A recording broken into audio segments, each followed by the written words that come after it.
Hi, I'm Raoul Baneja from Raoul in the Big Time, and you're listening to Cigar and Whiskey with my friend Yannick Thériault. Hey folks, it's Nick from TDC Moncton and Cigar and Whiskey on Beau FM. I've got with me a young lad, well young, he's my age, so that doesn't make him very young, but he's recent on the stage when it comes to the Canadian talent, and he's made his mark.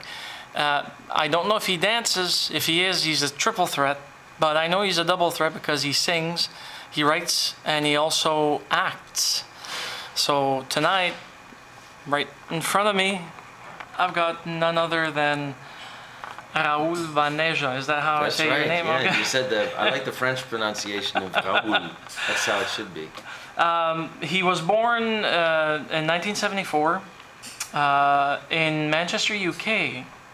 Correct? Great blues town, yeah. And you moved in what year to Canada? I moved to Canada. I lived in Ireland for a very short time with my mom. My dad had moved back to Canada at that point, and then we all went there as a family together back in probably by '75. Okay, so yeah. one year after your birth, give or take. You've been acting, and you were a professional musician, I'm assuming here, since 1996? Yeah, pretty much. When I left, I studied at a place called the National Theatre School of Canada in Montreal. Yeah. And when I finished there, I moved to Toronto, and I started acting professionally. And around the same time, I started trying to play music. I mean, I'd say I'd really started professionally in 1998 when Raoul in the Big Time officially formed. Wow. Just all these years ago now. The funny thing about that particular fact is that you also went through Canterbury High School's Arts Canterbury program for drama, right? Yeah. I met many musicians. Part of the reason I'm a musician as well as an actor today is because I was in an arts high school environment where I was surrounded by young people doing all these cool different things, and you know, there was a great band I used to listen to in high school, and I went, oh man, I want to be like you guys, and they were my buddies, so that's when I started playing, really. Other than that, award-wise, you won a Maple Blues Award for Best New Artist in '99. You were Now Magazine's Best Toronto Blues Artist in 2007. Anything else I'm missing in regards to awards or nominations? Well, we were nominated this last Maple Blues Awards for Album Recording of the Year, Songwriter of the Year, Entertainer of the Year, and Drummer of the Year for our drummer Tom Bona, who's won 6 times or something. And that's for the Hollywood Boulevard album. Boulevard album, yeah.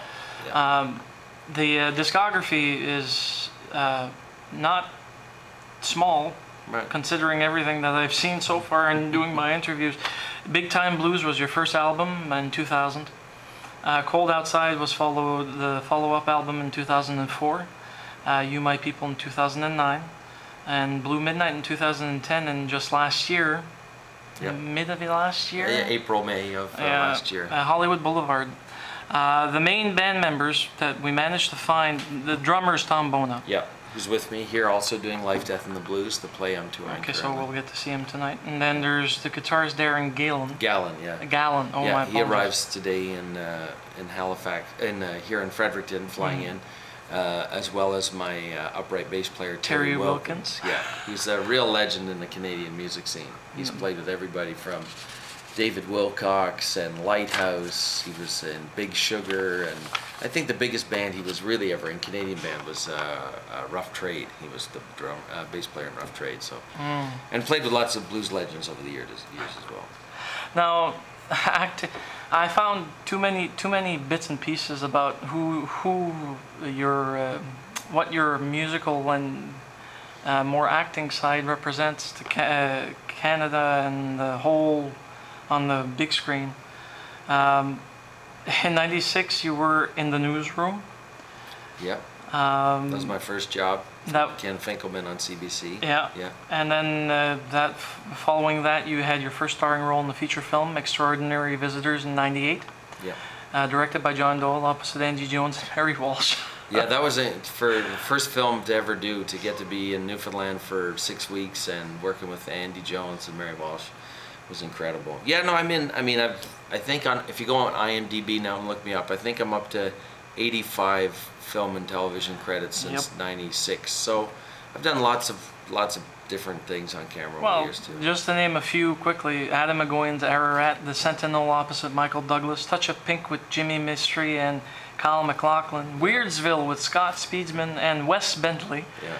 And more recently, a 2013 romantic comedy, The Right Kind of Wrong, opposite Ryan Quanten and Will Sasso. Yeah.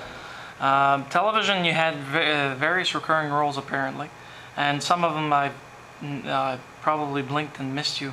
The Dresden Files, which was on Sci-Fi, Runaways, At the Hotel, with guest star appearances on Rookie Blue, Motive, Nikita, Alphas, Warehouse 13. I've seen every single episode of Warehouse 13. I'm in the pilot. So you're in the first episode. Yeah, when she's in this museum. Yeah. And there's this guy who works in the museum who gets pricked by this really strange artifact. Yeah, I remember that. And he goes crazy, and she has to like take him out. Are you the guy that's... I'm the guy with the crazy eyes.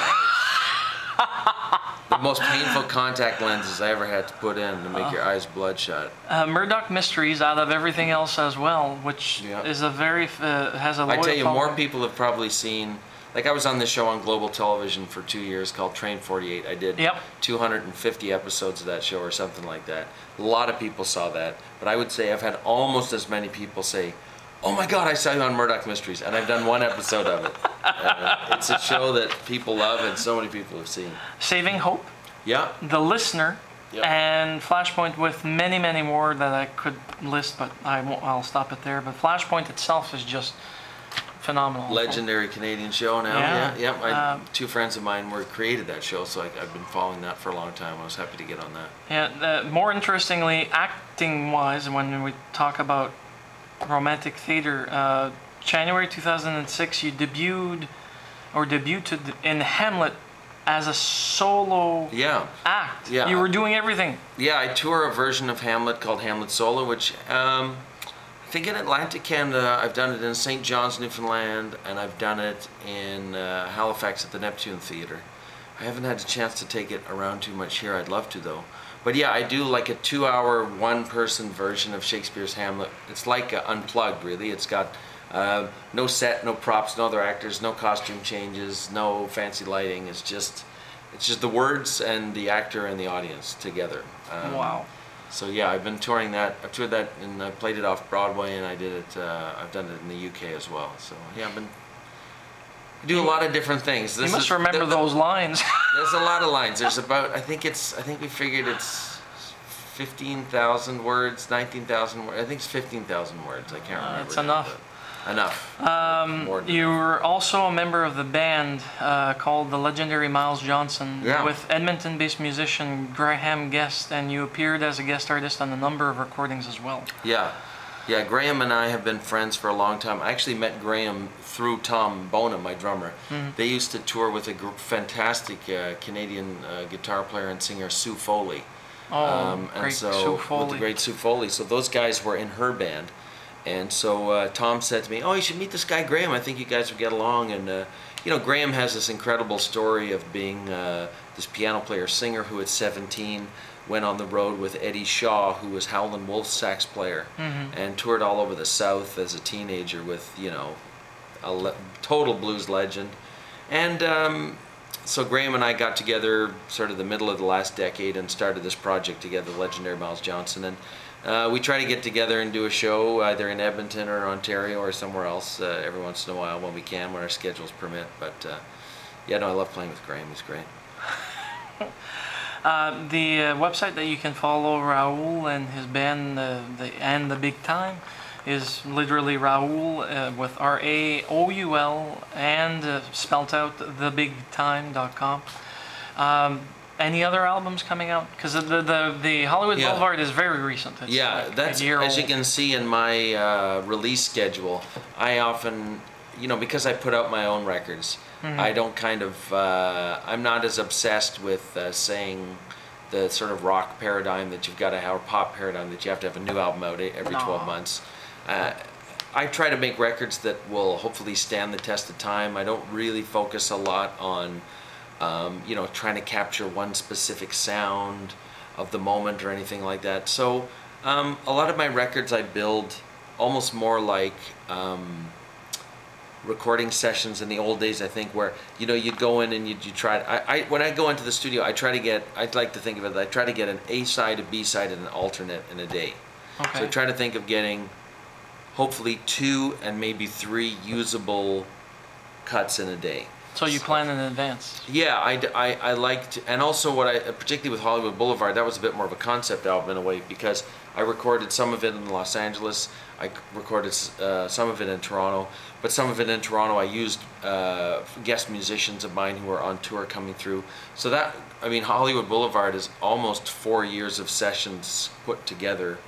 So I haven't started on the next one. I kind of have another live Little Walter tribute album in the can that I'd love to release. So that's probably the next thing I'll do. I've also thought about doing a live Raoul and the Big Time album, because since I've put out those records, I have recorded and I've performed more and more with an 8-piece version of the band that has, which is on a few of both You My People and Hollywood Boulevard have a few of the 7 and 8-piece, but I've started doing that. I'm trying to do that as many festivals as I can. Of course, it's very costly and when you have to leave province, it's not as easy to do. But I'm trying to present the 8-piece more. So I've thought about trying to do a live recording with the 8-piece band, because it's very different from, I guess, what we call a harmonica-driven quartet, which is what I'll be presenting here. It's actually fun to hear you saying that, because that's something I've always wanted. I know logistics is a nightmare issue, unfortunately, but as things go, if we look back in time, Ray Charles himself and the rest, when they were doing the Chitlin circuit, they had their own musicians following around, and I mean, even the recording labels were saying it was costly, but they'd still go for it because it would actually encourage sales up to a certain degree. Nowadays, with digital and everything else, it's hard. The money's no longer there. You won't be able to get paid by the venues that you want the way you want to. Well, you and I were just talking about how so many great blues artists are now performing solo. So you can imagine trying to enter the blues industry market as an 8-piece band. You're really kind of fighting the current trend. But what I will say about having an 8-piece band on tour is that it really is, I think, a very accessible and different kind of show. You know, when you go to a blues, when you play as a quartet sometimes with a harmonica and electric guitar as kind of the 2 solo instruments, people have one kind of opinion of it or hear it a certain way, but as soon as you add 3 horns and you have a piano, you're allowed to draw people into the music who would normally go like, oh, I'd never go see blues in a bar, oh, I don't like blues. And when you add that and has a little bit more of an element of jazz or big band to it, people just are able to access it a little bit more. So part of the challenge is trying to get to a point where you can be seen as this band that plays your music in your style, but that it's quite accessible to whether it be a folk festival audience, a blues festival audience, a jazz festival audience. I had someone email me yesterday from Dubai, and I was like, well, Dubai, maybe they'd get the 8-piece band. And then I thought, God, 8 return plane tickets to Dubai. How are we going to do that?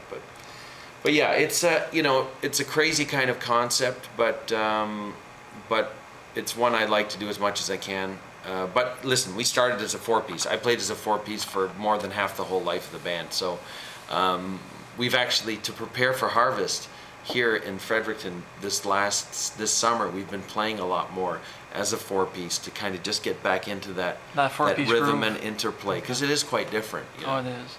Now, my biggest challenge compared to yours is unfortunately just having a spot to dance. I do it in bars. Blues dancing doesn't take a lot of space. And same with jive or Lindy when you want to dance to the faster tunes. So. Yeah, well, I've played for the Lindy crowd and the blues dance crowd since we started. That was a movement that a lot of this music, a lot of the bands of my generation, whether it be Jake and the Blue Midnights, Tyler Urema and his rhythm, Raoul and the Big Time, those guys came out of a kind of traditional jazz, early swing, jump blues movement that was starting in Toronto in the in the mid 1990s to late 1990s, and that's so for a lot of us, Lindy and blues dancing has been a component of our audience. But even we still have the same challenge. Some dancers love to come see us, but we're playing in rooms where it's much more of a listening room. Yeah. And they're like, you know, where's our dance floor? So it's always it's a challenge, because that's an audience I'd always love to keep, because it's really fun for an audience that doesn't Lindy or blues dance to watch those people do their thing. We need to bring you down to the swimming with the fishes, swinging with the fishes in Nova Scotia. Oh, cool. Yeah. Well, I've done the Big Toe in Toronto a few times, you know, which is like the big kind of annual swing thing. But oh God, we had a couple great gigs for a few years. We were the 2 a.m. to 5 a.m. band. Oh. And I thought, there's no way there'll be anybody dancing. And we got so down and dirty between 2 and 5 a.m. with the dancers, and the ones who muscled through it. It was incredible. Incredible nights. There's nothing I can ask more. I mean, you've covered more than what I actually was hoping to get. Which, thank you so very much for taking time, because you're on your way for the rehearsal. Time for rehearsal, yep. And, well, folks, thank you, Raoul. Thank you.